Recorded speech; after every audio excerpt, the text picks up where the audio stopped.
Minutes earlier, Jess was pushed off a massive ocean liner. Now, she awakens on a beach surrounded by crabs. Disoriented and terrified, she struggles to understand how she got there. Without hesitation, she sprints back home. Peering through the window, Jess sees her autistic son, Tommy, quietly painting. Moments later, another version of Jess, her past self, steps outside. This version reacts angrily toward Tommy. When Tommy notices the real Jess watching from the window, he panics and accidentally spills paint across the floor. His mother loses her temper and becomes physically abusive toward him. Jess is overwhelmed with guilt, realizing that earlier that very morning, she was that woman. As her past self cleans the spilled paint, Tommy panics and runs away. Jess rings the doorbell to distract her past self. While doing so, she sneaks into a nearby woodshed, emerges with a hammer, and confronts her other self. In a fit of rage and desperation, Jess repeatedly strikes her past self until she is dead. Tommy witnesses this horrifying scene, frozen in shock and confusion. When Jess notices him, she rushes over, embraces him tightly, and whispers that it was only a nightmare. Jess then wraps the body in a bag and places it inside a suitcase. As she drives away with Tommy, guilt and regret flood her expression. She promises him that she will never hurt him again. Suddenly,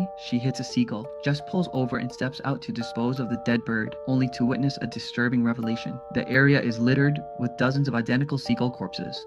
This confirms the terrifying truth: the loop never ended, it is simply restarting. Tommy becomes distressed by the blood smeared across the windshield. While Jess is distracted trying to calm him, she fails to notice that she has drifted into oncoming traffic.